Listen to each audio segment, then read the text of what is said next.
Okay, so now we've got a sort of cause and effect, problem solution style essay. So the topic is happiness is considered very important in life. Why is it difficult to define? What factors are important in achieving happiness? So this is actually quite a fun topic. What is happiness? Why can't we define it? So there's a lot to say about this, a lot to discuss. So let's see what this candidate has written. It is undoubtedly the case that many people consider happiness crucial in their lives, but the problem is that it is hard to describe its meaning. Okay, so this is quite a strong opening sentence. I quite like that. There are several reasons for this problem, and various measures could be taken by each individual to feel happiness. Okay, so overall, these two sentences, strong, good sentences, they make sense, they're clear, good vocabulary, but I think this introduction is a little bit too short. So how do you expand your introduction? Okay, you need to be giving me your subtopics. Okay, show me that you've planned out what you're going to talk about. Let me know ahead of time what two things you're going to be talking about in your next two paragraphs. Okay, explain a little your reason. So when I read your introduction, I should know what's the topic, what's your opinion, what will you talk about in the rest of the essay. Okay, so a lot of candidates, when they, especially in the IELTS under the time pressure, just sit down and they just start writing. Okay, it's so important to take even just a minute to plan out the stages of your answer. What are you going to write about in each paragraph? That's how you can write an introduction that gives your subtopics. So if you already know what your conclusion is going to be when you start writing your introduction, that's helpful because your introduction and your conclusion should mirror each other.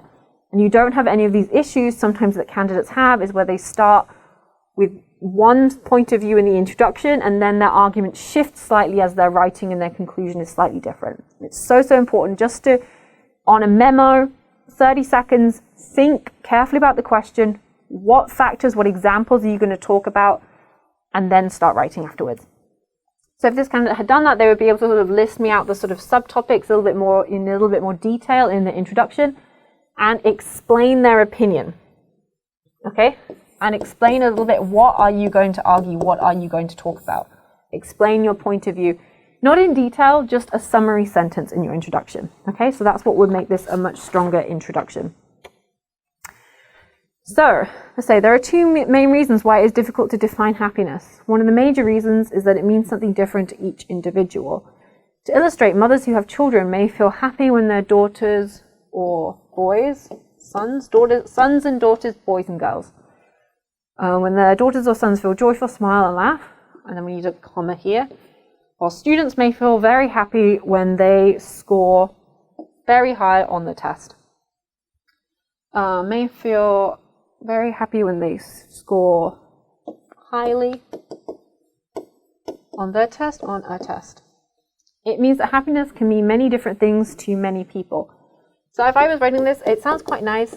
I know you're always taught in IELTS not to repeat yourself too much, but there are some phrase patterns or sentence patterns in English where repetition sort of sounds nice and sounds pleasing to a native speaker. So it means that happiness can mean many different things to many different people. That repetition is good and it's creating a pattern, okay, that has like a nice rhythm to it. So those are kind of like stylistic writing things that sound good. It means happiness can mean many different things to many different people. Another reason is that it is not attainable. For example, when people keep pursuing it, they may realize that it is not something that is a big achievement they can gain in their lives, but an ordinary thing they can find while living a mundane life. It signifies that achieving happiness seems an endless goal. So my issue is when they get into the second reason, I feel like they need to explain what they mean a little bit more. This whole sentence, the example sentence, sort of pursuing something, pursuing happiness is not a big achievement, but something you can get through your ordinary life. I think this just needs to be explained a little more. You need to explain your logic to me, or give me a concrete example of something. Okay, so most people think of happiness as one big moment, getting married, getting a promotion, winning the lottery. But actually happiness can be found in small everyday things, from like everyday married life. can give you more happiness than actually on your wedding day, or something like that. So that needs to be explained a little bit more. I can get their feeling of what they mean, but I think the sentence is not specific enough, and this candidate needs to explain their idea a little bit more. But overall, a pretty good first paragraph. There's not very many grammar issues, not very many vocabulary issues, so I think that's good. So then we get into the second paragraph. There are several solutions that individuals could take to feel happiness in their lives. Firstly, those who have many desires to obtain happiness need to start to make gratitude a daily habit. This is a very nice phrase here, make gratitude a daily habit. I like this a lot. It's very natural sounding, quite stylistic. Making gratitude a daily habit is the kind of thing you would read in a magazine or in a newspaper. So it's quite a nice phrase. For instance, they can start to thank anything that is happening in their habitual lives, such as being able to breathe, eat, and exercise. Habitual lives. They're struggling a little bit with their paraphrasing here. Habitual, and so this is an issue a lot of candidates have. I know that you're always told to paraphrase in IELTS. I always tell my students to paraphrase. Sometimes paraphrasing can be dangerous because you start to use a word that doesn't quite have the right meaning that you want. I mean, the previous paragraph, they said mundane lives, and I was like, I kind of gave mundane life a pass because I was like, I guess, sure, that can work. Habitual lives, I'm not really so sure about. You know, you could just say every day in your everyday life, you know, or you can say on a daily basis, has the same meaning as everyday life. Habitual life doesn't really sound right here. For instance, they can start to thank anything that's happening in their everyday lives, such as being able to breathe, eat, and exercise. So I think this also needs more explaining. Thanking, breathing, and exercising and eating. Again, I don't, you've sort of gone from you've made a jump from, you know, thanking things to thanking breathing. So you need to explain your logic more in this paragraph, okay? I need more explanation.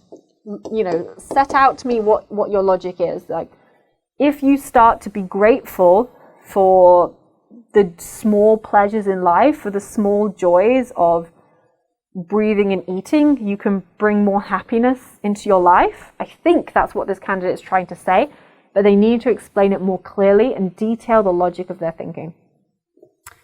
Then we've got, in addition, they can build happy relationships with people. For example, by having a healthy relationship, they can diminish any daily stress or loneliness. And eventually, they feel true happiness. They can feel true happiness. Again, in the previous paragraph, we were just talking about how hard it is to define happiness. So I would need you to give me some evidence that having a relationship actually makes you happier. Okay, so again, we can use some kind of fake study. You could say, like, you know, a study by UCL, the University of Oxford, Seoul National University, found that,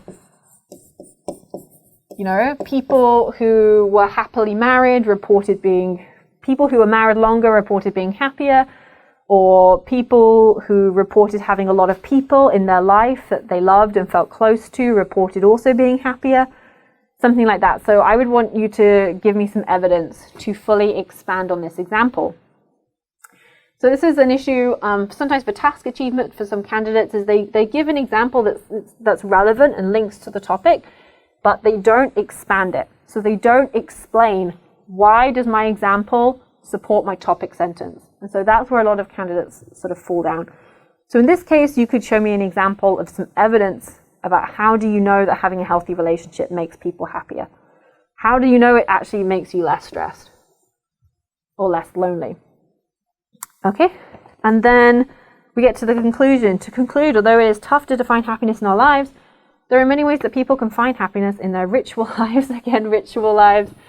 They're trying to paraphrase, and ritual's not really the right way to do it. Find happiness in their everyday lives, in their daily rituals. You could say here, if you wanted to try and keep ritual, in your daily rituals, that has a similar meaning. You know, in your daily rituals, you're saying you can find happiness in breathing, eating, and exercising. So that can also count, those can count as daily rituals.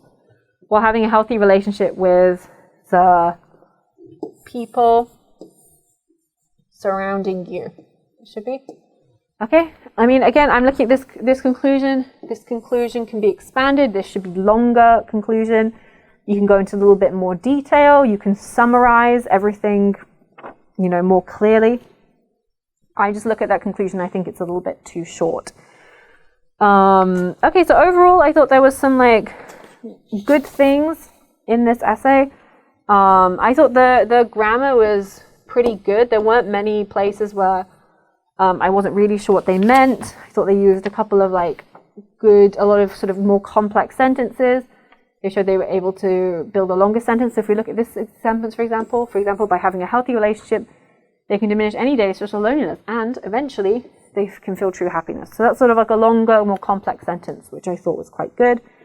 Vocabulary, I'm marking them slightly down for vocabulary because of the paraphrasing issues, which is a shame because I can feel they're really trying to use lots of different words, and they had a lot of very good phrases.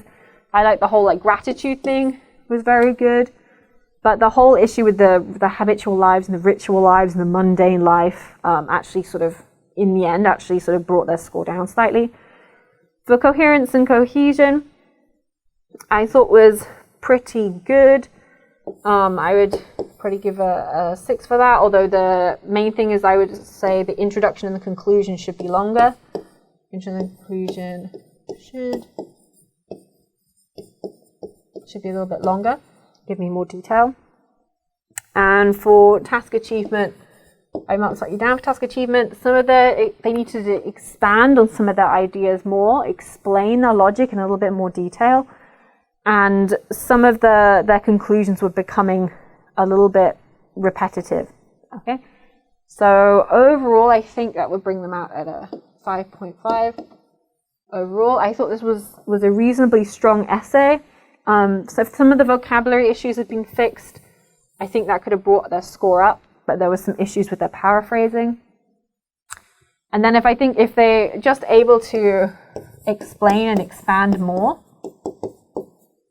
then that would really help them. I think some candidates feel that when they say that you should write 250 words, 250 words is your limit, and it's really not. That's your minimum. So you should be trying to explain and expand your ideas and your paragraphs more, practice writing longer and more answers. If you can write more, you can explain more, expand more, and that helps your task achievement score. So I think those two things would have bumped them up because I think it is one of the stronger essays that I've seen.